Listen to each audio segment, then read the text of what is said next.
ശ്രീ അപ്പുകുട്ടൻ വിളിക്കുന്നു. മടങ്ങിയെത്താൻ താങ്കളിലേക്ക്. Shri K J Jacob, വലിയൊരു തോൽവി സംഭവിച്ചിരിക്കുന്നു എന്ന് CPM തന്നെ അതിൻ്റെ കേന്ദ്ര കമ്മിറ്റിയുടെ കമ്മ്യൂണിക്കേയിൽ സമ്മതിക്കുന്നുണ്ട്. ഒപ്പം ജനപിന്തുണയിൽ വലിയ ഇടിവുണ്ടായതായും അവർ സമ്മതിക്കുന്നു. അത് സംബന്ധിച്ചുള്ളൊരു ഗൗരവപൂർണമായ വിശാലമായ പരിശോധന ആവശ്യമാണ് എന്ന് സ്വയം പറയുകയും ചെയ്യുന്നു. അത്തരമൊരു പരിശോധന കേരളത്തിലടക്കം നടക്കുന്നതിൽ നിന്ന് പെട്ടെന്നെങ്കിലും ഇപ്പോഴത്തെ ഘട്ടത്തിലെങ്കിലും അല്പം മാറ്റമുണ്ടാക്കാൻ ബേബിയുടെ രാജിയും അതേ ചൊല്ലിയുള്ള വിവാദങ്ങളും ഒരു കാരണമായിട്ടുണ്ടോ? കൃത്യമായി പറഞ്ഞാൽ അതുതന്നെയാണ് എൻ്റെയും തോന്നൽ. CPM മാത്രമല്ല, ഇടത് രാഷ്ട്രീയത്തിന് മൊത്തം ഇന്ത്യയിൽ വളരെ വലിയ തിരിച്ചടി ഉണ്ടായ ഒരു തെരഞ്ഞെടുപ്പിന് ശേഷമാണ് നമ്മൾ ഈ ചർച്ചകളൊക്കെ നടത്തുന്നത്. അപ്പോഴും മാധവൻകുട്ടി സാർ പറഞ്ഞതുപോലെ വ്യക്തിപരമായ ധാർമ്മികത എന്ന് പറയുന്നതിനോട് എനിക്കൊരു യോജിപ്പുമില്ല. ഞാൻ അടുത്ത കാലം കേട്ടതിൽ ഏറ്റവും അബ്സേർഡായിട്ടുള്ള ഒരു ആർഗ്യുമെൻ്റാണ് ശ്രീ MA ബേബി രാജിവെക്കണം എന്ന് പറയുന്നത്.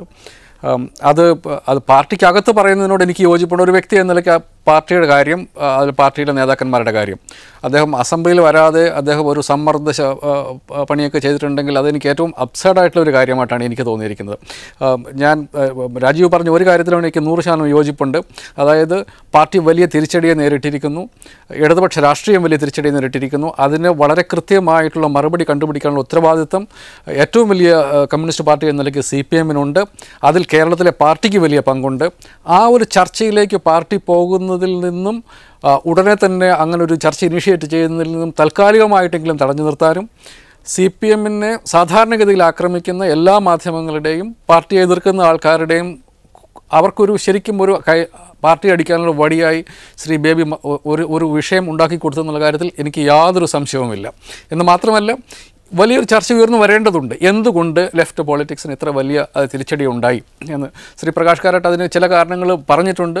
മുമ്പോട്ട് ചർച്ച ചെയ്യുമെന്ന് അദ്ദേഹം നാട്ടുകാർക്ക് ഉറപ്പ് കൊടുത്തിട്ടുണ്ട്. ആ ചർച്ച തുടങ്ങേണ്ട സമയമായി. ആ ചർച്ചയ്ക്ക് ഇപ്പോൾ വേറൊരു കാലികമായ പ്രസക്തി കൂടിയുണ്ട്. CPM-ൻ്റെ അടുത്ത പാർട്ടി കോൺഗ്രസിന് വേണ്ടിയുള്ള സമ്മേളനങ്ങൾ തുടങ്ങാനിരിക്കുകയാണ്. അപ്പോൾ MA ബേബിയെ പോലെ ഒരു നേതാവിന് അദ്ദേഹത്തിൻ്റെ വ്യക്തിപരമായ ധാർമ്മിക എന്നുള്ള അബ്സേർഡ് തിയറിയും മാറ്റിവെച്ച് പാർട്ടിക്ക് വലിയ തിരിച്ചടി ഉണ്ടായിട്ടുണ്ടെങ്കിൽ പാർട്ടിയുടെ നയങ്ങളിൽ എന്തെങ്കിലും മാറ്റം ആവശ്യമാണ് എങ്കിൽ അത് പാർട്ടിയിലെ സാധാരണക്കാരായ അംഗങ്ങൾ, ബ്രാഞ്ച് തലത്തിലുള്ള അംഗങ്ങൾ തുടങ്ങി അവർക്ക് അവരുടെ കാര്യങ്ങൾ പറയാനും പാർട്ടിയുടെ നയതീരുമാനത്തിൽ ഇടപെടാനുമുള്ള വലിയൊരു അവസരം അത് വന്നുകൊണ്ടിരിക്കുകയാണ്. അത് ശ്രീ MA ബേബിക്ക് ആ കാര്യം അവരോട് കമ്മ്യൂണിക്കേറ്റ് ചെയ്യാമായിരുന്നു. ഇനി ആ അവസരം അദ്ദേഹം നഷ്ടപ്പെടുത്തി എന്നുള്ളതാണ് എൻ്റെ വിലയിരുത്തൽ. അതായത് ഏറ്റവും താഴ്ന്ന തലത്തിൽ തുടങ്ങി പാർട്ടി കോൺഗ്രസ് വരെ സാധാരണക്കാരായ പാർട്ടിക്കാർക്ക് അഭിപ്രായങ്ങൾ പറയാൻ, പാർട്ടിക്ക് എന്തെങ്കിലും തിരുത്ത് വേണമെന്ന് അവർക്ക് തോന്നുന്നുണ്ട് എങ്കിൽ ഈ കാര്യം മുന്നോട്ട് വെക്കാനുള്ള ചർച്ച സജീവമായിട്ട് വരേണ്ടതുണ്ട്. ആ ചർച്ചയിൽ പോലും ഈ ഒരു പോളിറ്റ് ബ്യൂറോ അംഗത്തിൻ്റെ ശരിക്കും പറഞ്ഞാൽ വളരെ ബാലിശമായിട്ടുള്ള ചില നടപടികൾ അതിന് പുറത്തൊക്കെ നിഴൽ വീഴ്ത്തും എന്നുള്ളതാണ് എൻ്റെ ഭയം. റൈറ്റ്. ശ്രീ മാധവൻകുട്ടി, ഇവിടെ അപ്പുകുട്ടൻ വള്ളിക്കുന്നും KJ ജേക്കബും ചൂണ്ടിക്കാണിച്ച കാര്യം താങ്കൾ ശ്രദ്ധിച്ചു കാണും. അതുപോലെ പാർട്ടിയുടെ വളരെ ഉയർന്ന അധികാരവേദിയിൽ ഇരിക്കുന്ന വ്യക്തി, അദ്ദേഹം ദീർഘകാലം പാർട്ടിയുടെ കേന്ദ്ര കമ്മിറ്റി അംഗമായിരുന്നു. അതിനുശേഷം ഇപ്പോൾ പോളിറ്റ് ബ്യൂറോ മെമ്പറാണ്. ആ പദവിയിലിരിക്കെ അദ്ദേഹം പ്രകടിപ്പിക്കേണ്ട പാർട്ടി ബോധവും പാർട്ടി ഉത്തരവാദിത്വവുമല്ല ഇത്തരമൊരു തീരുമാനം പ്രഖ്യാപിച്ചതിലൂടെ, അത് പാർട്ടിക്കകത്തല്ല പുറത്തേക്ക് അതിൻ്റെ സൂചനകൾ നൽകുന്നതിലൂടെ ചെയ്തത് എന്ന വിമർശം, അതനുസരിച്ചുള്ള വിമർശം ഇപ്പോൾ സംസ്ഥാന സമിതിയിൽ ഉണ്ടായിക്കൊണ്ടിരിക്കുന്നു എന്ന് വാർത്തകൾ വരികയും ചെയ്യുന്നുണ്ട്. ആ നിലയ്ക്ക് ബേബിയുടെ ഭാഗത്തു നിന്ന് വീഴ്ചകൾ ഉണ്ടായിട്ടുണ്ട് എന്ന് താങ്കൾ കരുതുന്നുണ്ടോ? രണ്ട് തരത്തിൽ. ഇപ്പോൾ അപ്പുകുട്ടൻ വള്ളിക്കുന്ന് പറഞ്ഞത് എന്താണെന്ന് എനിക്ക് കൃത്യമായി മനസ്സിലായില്ല. അദ്ദേഹം എന്താണ് പറയാൻ ശ്രമിച്ചതെന്ന്. ജേക്കബ് പറഞ്ഞത് എനിക്ക് മനസ്സിലായി. പാർട്ടിയുടെ കാര്യപരിപാടിയിൽ നിന്ന് പാർട്ടിയെ വ്യതിചലിപ്പിക്കുന്ന ഒരു ഡൈവേർഷനായിട്ട് മാധ്യമങ്ങൾക്കും CPM വിരുദ്ധ ശക്തികൾക്കും ഉപയോഗിക്കാൻ കഴിയുന്ന വിധത്തിൽ പാർട്ടിയുടെ രാഷ്ട്രീയ ഏകാഗ്രതയെ ഭംഗിക്കുന്ന ഒരു 10-12 വർഷമായി കേരളത്തിലെ കമ്മ്യൂണിസ്റ്റ് പാർട്ടിക്ക് ഏകാഗ്രമായി അതിൻ്റെ രാഷ്ട്രീയ സംഘടനാ പ്രവർത്തനം നടത്തിക്കൊണ്ടു പോകുന്നതിൽ ബുദ്ധിമുട്ടുകൾ സൃഷ്ടിച്ചത് വ്യക്തിയാധിഷ്ഠിതമായിട്ടുള്ള വിഭാഗീയതയാണെന്ന് കേരളത്തിലെ സഖാക്കൾ തിരിച്ചറിയുന്ന ഒരു സന്ദർഭത്തിൽ, ഇത്തരത്തിൽ നിർണായകമായൊരു നിമിഷത്തിൽ വലിയൊരു പ്രതിസന്ധിയെ നേരിടുമ്പോൾ കമ്മ്യൂണിസ്റ്റ് മാർക്സിസ്റ്റ് പാർട്ടിയുടെ പോളിറ്റ് ബ്യൂറോ അംഗം ഇത്തരം പാർട്ടിയുടെ ശ്രദ്ധ മാറ്റുന്ന ഒരു നടപടിയിലേക്ക് പോകാൻ പാടില്ലായിരുന്നു എന്ന സതുദ്ദേശത്തോടു കൂടിയുള്ള ജേക്കബിനോട് ഞാൻ പൂർണ്ണമായി യോജിക്കുന്നു. ശ്രീ അപ്പുക്കുട്ടൻ വള്ളിക്കുന്ന് CPM വിരുദ്ധനുമാണ്, ബേബി വിരുദ്ധനുമാണ്. അദ്ദേഹം പറയുന്നതിൽ അപ്രതീക്ഷിതമായി എനിക്ക് ഒന്നുമില്ല. ഒരു കാര്യം കൂടി കൃത്യമായി CPMൻ്റെ സംഘടനാ തത്വം, അതിൻ്റെ ഹൃദയം ഒറ്റ വരിയിൽ പറയാം: കൂട്ടായ പ്രവർത്തനം, വ്യക്തിപരമായ ഉത്തരവാദിത്വം. ഈ തത്വത്തിന് കീഴ്പ്പെട്ടുകൊണ്ടാണ്, അതിനകത്ത് നിന്നുകൊണ്ടാണ് കമ്മ്യൂണിസ്റ്റ് മാർക്സിസ്റ്റ് പാർട്ടിയിൽ പോളിറ്റ് ബ്യൂറോ അംഗം മുതൽ താഴത്തെ ബ്രാഞ്ച് അംഗം വരെ പ്രവർത്തിക്കുന്നത്. അത്തരത്തിലുള്ള ഒരു തത്വത്തിൻ്റെ അടിസ്ഥാനത്തിൽ സഖാവ് ബേബിക്ക് ഒരിക്കലും ഉത്തരവാദിത്വമില്ലാത്ത കുണ്ടറയിലെ തിരിച്ചടിക്ക് വേണ്ടി സഖാവ് ബേബി പ്രതിച്ഛായാ നിർമ്മാണത്തിന് വേണ്ടിയാണ് ഇത്തരത്തിലുള്ള കാര്യങ്ങൾ ചെയ്തതെന്ന് അപ്പുക്കുട്ടൻ്റെ ദുസ്സൂചന ഞാൻ തള്ളിക്കളയുന്നു പുച്ഛത്തോടു കൂടി. അദ്ദേഹത്തിന് എത്ര ബേബിയെ അറിഞ്ഞാൽ പോലും ബേബിക്ക് ഒരിക്കലും സാധ്യമല്ലാത്തതാണ് അങ്ങനെ ഒരു തരത്തിലുള്ള സൂത്രപ്പണി, പ്രതിച്ഛായാ നിർമ്മാണം, ഇത്തരത്തിലുള്ള കാര്യങ്ങളൊക്കെ. അതിന് ഞാൻ കടക്കുന്നില്ല, കാരണം അത് ബേബിയെ എങ്ങനെ അറിയുന്നു എന്നുള്ളതാണ്. ബേബിയെ എനിക്ക് അപ്പുക്കുട്ടനോട് അത്രയും വലിയ അടുപ്പമുണ്ടാവില്ല, പക്ഷേ രാഷ്ട്രീയം തിരിച്ചറിയാൻ കഴിയും. ബേബിയുടെ നിലപാടിൻ്റെ പുറകിൽ ഇത്തരത്തിലുള്ള ഒരു പ്രതിച്ഛായ നിർമ്മാണമാണെന്ന് ആരോപിക്കുന്നവർ പാർട്ടിയുടെയും ബേബിയുടെയും ശത്രുവാണ്. സഖാവ് MA ബേബിയുടെ ഉദ്ദേശശുദ്ധി അല്ലെങ്കിൽ ഗുഡ് ഫെയ്ത്ത്, ഉത്തമ വിശ്വാസത്തിൽ അദ്ദേഹത്തിൻ്റെ ആശയങ്ങളുടെ ഒരു പ്രകടനമായി ഇത് ഞാൻ കാണുന്നു. അതിനപ്പുറം എന്തെങ്കിലും പാർട്ടിക്ക് അകത്തോ പുറത്തോ അദ്ദേഹത്തിന് വ്യക്തിപരമായ ലക്ഷ്യത്തോടു കൂടി ചെയ്തതാണെന്ന് കരുതാൻ എനിക്ക് തെളിവുകളില്ല. സഖാവ് ബേബി അങ്ങനെ ചെയ്യുമെന്ന് ഞാൻ ഒരിക്കലും പ്രതീക്ഷിക്കുന്നില്ല. അപ്പം അത്തരത്തിലുള്ള എല്ലാ അപവാദ പ്രചരണങ്ങൾ തുടരാൻ ശ്രീ അപ്പുക്കുട്ടന് അവകാശമുണ്ട്, അത് ഞാൻ നിഷേധിക്കുന്നില്ല. കാരണം അദ്ദേഹം CPMൻ്റെ എന്തായാലും ബന്ധുവല്ലല്ലോ, അദ്ദേഹം ശത്രുവാണല്ലോ. പാർട്ടിയുടെ ഭരണഘടന എടുത്താൽ തന്നെ ജനപ്രതിനിധികളായി തിരഞ്ഞെടുക്കപ്പെടുന്നവർ വോട്ടർമാരുമായി അടുത്ത ബന്ധം പുലർത്തണമെന്നും നിരന്തര സമ്പർക്കം നിലനിർത്തണമെന്നും ഒക്കെ പാർട്ടിയുടെ ഭരണഘടനയിൽ തന്നെ നിർദ്ദേശിക്കുന്നുണ്ട്. ഒരു നിയമസഭാ മണ്ഡലത്തിൽ ലോക്സഭാ തെരഞ്ഞെടുപ്പിൽ മത്സരിക്കുകയാണെങ്കിൽ കൂടി താൻ പ്രതിനിധീകരിക്കുന്ന നിയമസഭാ മണ്ഡലത്തിൽ ജനപിന്തുണയിൽ പിന്നാക്കം പോയി എന്ന് കണ്ടാൽ അവിടെ തുടർന്ന് വോട്ടർമാരുമായി നിരന്തര സമ്പർക്കം പുലർത്തി പ്രവർത്തിക്കാൻ മാനസികമായ ബുദ്ധിമുട്ട് ഒരു വ്യക്തിക്ക് അനുഭവപ്പെടുക അത് സ്വാഭാവികമല്ലേ? ആ നിലയ്ക്ക് ആ രാജി തീരുമാനത്തെ കണ്ടുകൂടെ മറ്റൊരു വ്യാഖ്യാനത്തിലേക്ക് കടക്കാതെ?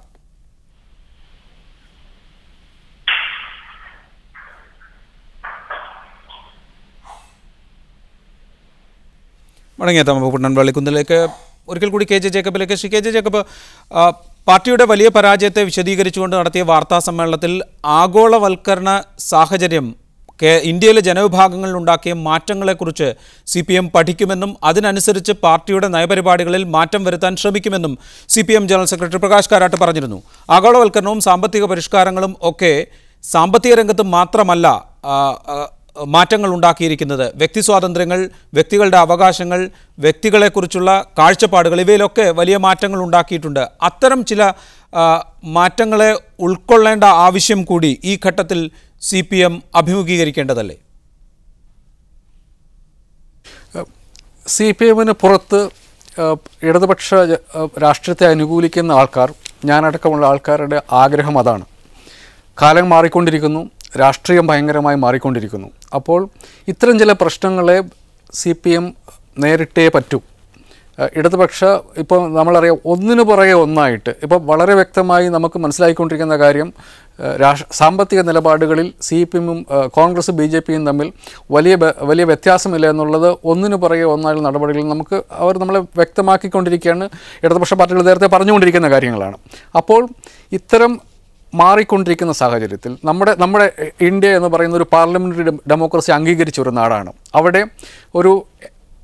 നമ്മൾ പണ്ട് കേട്ടിരിക്കുന്നത് പോലെ പഴയ കമ്മ്യൂണിസ്റ്റ് സംജ്ഞകൾ എത്രത്തോളം ചിലവാകുമെന്നുള്ളതിനെ കാര്യത്തിൽ എനിക്ക് സംശയമുണ്ട്. പഴയ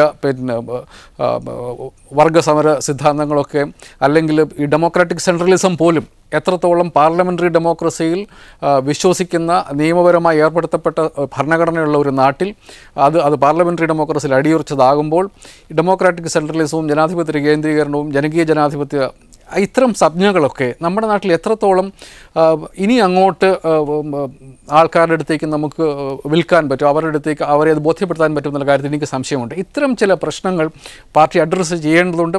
ശ്രീ എം എ ബേബി അതിനുള്ള ശ്രമമായിരുന്നു ചെയ്യേണ്ടിയിരുന്നെന്ന് വിശ്വസിക്കുന്ന ആളാണ് ഞാൻ. ഈ പാർട്ടിയിൽ കൂടുതൽ ജനാധിപത്യ വേണമെങ്കിൽ ചിലപ്പോൾ അങ്ങേയറ്റത്തേക്ക് ഒരുപക്ഷെ ഒരു സോഷ്യൽ ഡെമോക്രാറ്റിക് പാർട്ടിയായി ഈ പാർട്ടി മാറണം എന്നാഗ്രഹിക്കുന്ന കുറേ മനുഷ്യർ ഈ നാട്ടിലുണ്ട്. അപ്പോൾ അത്തരം ചർച്ചകളിലേക്ക് പോകാനായിരുന്നു ശ്രീ എം എ ബേബിക്ക് താല്പര്യമെങ്കിൽ പോലും അതിന് വഴികൾ വേറെയായിരുന്നു. കാരണം പാർട്ടി കോൺഗ്രസ് വരാൻ വേണ്ടി പോവുകയാണ്. ചർച്ചകൾ പാർട്ടി എങ്ങനെ ആണ് അതിൻ്റെ നയം സംവിധാനങ്ങൾ തീരുമാനിക്കുക എന്നുള്ളത് പാർട്ടി തന്നെ തീരുമാനിക്കേണ്ട കാര്യമാണ്. അതിലെ അംഗങ്ങൾ തീരുമാനിക്കേണ്ടതാണ്. അതിനുള്ള വലിയ അവസരമാണ് ഈ പാർട്ടിക്കാരുടെ മുമ്പിലേക്ക്, പൊതുസമൂഹത്തിൻ്റെ മുമ്പിലേക്ക് പാർട്ടിയും ഇന്ത്യ എന്ന രാജ്യവും നേരിടുന്ന പ്രശ്നങ്ങളെ മുമ്പോട്ട് വെക്കാനും വളരെ കൺസ്ട്രക്റ്റീവായിട്ടുള്ള ചർച്ചകൾ നടത്താനുമുള്ള അവസരം പാർട്ടിക്കും. നമ്മുടെ നാട്ടിലെ മാധ്യമങ്ങളൊക്കെ പാർട്ടിയുടെ സമ്മേളനങ്ങൾ വളരെ കൃത്യമായി ഫോളോ ചെയ്യുന്നതാണ്. നമ്മുടെ സമൂഹത്തിലേക്ക് ഇതിൻ്റെ സന്ദേശങ്ങൾ കൊണ്ടുവരാനും പാർട്ടിയും സമൂഹവും തമ്മിലുള്ള ബന്ധം കുറേ കൂടി ജനാധിപത്യപരമായി ഉറപ്പിക്കാനുമുള്ള ഒരു അവസരമായിരുന്നു അത്. പാർട്ടി രാജീവ് പറഞ്ഞതുപോലെ ഇത്തരം പ്രശ്നങ്ങളെ പാർട്ടി നേരിട്ടേ പറ്റൂ. പക്ഷേ നമ്മൾ അത്തരം കാര്യങ്ങൾ ചിന്തിക്കുമ്പോൾ പാർട്ടി നേരിടേണ്ട വരുന്ന അല്ലെങ്കിൽ ചർച്ച ചെയ്യേണ്ട പ്രശ്നങ്ങൾ അതല്ലേ എന്ന് ചിന്തിക്കുമ്പോഴാണ് ഇത്തരം കൊച്ചു കാര്യങ്ങൾ പുറത്തേക്ക് വരുന്നത്. ഒരു വ്യക്തിയുടെ താല്പര്യം ശ്രീ അപ്പുക്കുട്ടനോട് രാജീവ് ചോദിച്ചത് അദ്ദേഹം ഇല്ലാത്തതുകൊണ്ട് എനിക്ക് ആർഗ്യുമെൻറ്റോട് ഞാൻ ഒരിക്കലും യോജിക്കുന്നില്ല. കുണ്ടറയിലെ ജനങ്ങൾ അവരെ പ്രതിനിധീകരിച്ച് അസംബ്ലിയിൽ പോകേണ്ടത് ആരാണെന്ന് നേരത്തെ തീരുമാനിച്ചു കഴിഞ്ഞു. ഇനി രണ്ടാമത് ചോദ്യം 2016 ചോദിക്കുമ്പോൾ അവർ വീണ്ടും ഉത്തരം പറയും. അതിൻ്റെ ഇടയ്ക്ക് ആ ചോദ്യത്തിന് ഒരു സാങ്കത്യമേ ഉണ്ട് എന്ന് ഞാൻ വിശ്വസിക്കുന്നില്ല. ആ ധാർമ്മികത എന്ന് പറയുന്നത് അതൊരു കപട ധാർമ്മികത മാത്രമേ. പ്രശ്നം അതിലും വളരെ വലുതാണ്. സാമ്പത്തിക ക്രമത്തിൽ, ജനങ്ങളുടെ ചിന്താഗതിയിൽ, നവലിബറൽ ആശയങ്ങൾ നമ്മുടെ മുമ്പിൽ വായ പൊളിച്ച് നിൽക്കുമ്പോൾ എത്രത്തോളം കമ്മ്യൂണിസ്റ്റ് പാർട്ടി അതിനോട് സജീവമായി പ്രതികരിക്കണം എന്നുള്ള വലിയ ചോദ്യം മുമ്പിൽ നിൽക്കുമ്പോൾ ഇതൊക്കെ കൊച്ചു കാര്യങ്ങളാണ്. ഇതൊന്നും ചർച്ച ചെയ്യേണ്ട കാര്യമേ അല്ല എന്ന് വിശ്വസിക്കുന്ന ആളാണ് ഞാൻ. റൈറ്റ്. ശ്രീ അപ്പുക്കുട്ടൻ പള്ളിക്കുന്ന്, അതുപോലെ വലിയ കാര്യങ്ങൾ ചർച്ച ചെയ്യേണ്ട ഒരു സാഹചര്യം മുന്നിൽ നിൽക്കുന്നു. പാർട്ടി നേരിടുന്ന വലിയ വെല്ലുവിളികളെക്കുറിച്ച് ചിന്തിക്കേണ്ട ഒരു ഘട്ടം മുന്നിൽ നിൽക്കുന്നു. ആ ഘട്ടത്തിൽ ഒരു പോളിറ്റ് ബ്യൂറോ അംഗത്തിൻ്റെ ഭാഗത്തു നിന്ന് ഇപ്പോൾ വിശേഷിപ്പിക്കപ്പെട്ടതുപോലെ വളരെ ചെറിയ കാര്യങ്ങൾക്ക് വേണ്ടിയുള്ള വാശിപിടുത്തം എന്ന് പി.കെ. ശ്രീമതി ടീച്ചർ ഒരു വാർത്താ സമ്മേളനത്തിൽ അല്പം ലാഘവത്തോടെ പറഞ്ഞതാണെങ്കിൽ കൂടി വാശി പിടിക്കൽ ഉണ്ടായാൽ അത്തരം ആളുകളാണോ യഥാർത്ഥത്തിൽ നേതൃത്വത്തിൽ വേണ്ടത്? അല്ല, ഇവിടെ ഒരു പ്രശ്നം എല്ലാവരും പറയുന്ന കാര്യങ്ങളിൽ ഒരു ഭാഗം വളരെ ശരിയാണ്. എനിക്ക് മുമ്പ് സംസാരിച്ച ശ്രീ ഷാജി ഇപ്പൊ ഇവിടെ പറയുന്ന കാര്യത്തെ സംബന്ധിച്ച് ഞാൻ അത് ചേർത്തുകൊണ്ട് പറയാൻ ആഗ്രഹിക്കുന്നു. ഒന്ന്, ഈ കമ്മ്യൂണിസ്റ്റ് പാർട്ടി CPIM നേരിടുന്ന പ്രശ്നം, ആ പ്രശ്നം ഡെമോക്രാറ്റിക് സെൻട്രലിസം അടക്കം മാറ്റി ഇതൊരു സോഷ്യൽ ഡെമോക്രാറ്റിക് പാർട്ടിയാക്കി പരിഹാരം കാണണമെന്നുള്ള അഭിപ്രായം നമ്മളുടെ രാജ്യത്തും ലോകത്തിന്റെ പല ഭാഗത്തിലും ഇപ്പോഴല്ല, അത് കുറേ ആയിട്ടുള്ളതാണ്. സോവിയറ്റ് യൂണിയന്റെ തകർച്ചയ്ക്ക് തുടർന്ന് അങ്ങനെ ഒരു ചിന്താധാരയുണ്ട്. പക്ഷെ ഇവിടെ CPIM എന്ന് പറയുന്ന പാർട്ടി നമ്മളതിനെ കാണുന്നത് അത് ഡെമോക്രാറ്റിക് സെൻട്രലിസത്തിൽ ഊന്നി നിന്നുകൊണ്ട്, മാർക്സിസം ലെനിനിസത്തിൽ ഉറച്ചു നിന്നുകൊണ്ട് മുന്നോട്ട് പോകുന്ന ഒരു പാർട്ടിയാണ്. അപ്പോ ഈ പാർട്ടിയുടെ മുമ്പിൽ അതിഗൗരവമായ ഒരു പ്രശ്നം ഇപ്പോൾ വന്ന് ചാടിയിട്ടുണ്ട് എന്ന് പറയുമ്പോൾ ഒരു കാര്യം നമ്മൾ മറന്നു പോകരുത്. CPM-നെ സ്നേഹിക്കുന്ന, ഇടതുപക്ഷത്തെ സ്നേഹിക്കുന്ന, ഈ ഇന്ത്യ നേരിടുന്ന വെല്ലുവിളിയെ CPM-നെ പോലുള്ള പാർട്ടികളുടെ നേതൃത്വത്തിൽ പ്രതിരോധിക്കണമെന്ന് ആഗ്രഹിക്കുന്ന സുഹൃത്തുക്കൾ CPIM-നെ പറ്റി മനസ്സിലാക്കേണ്ട ചില കാര്യങ്ങളുണ്ട്.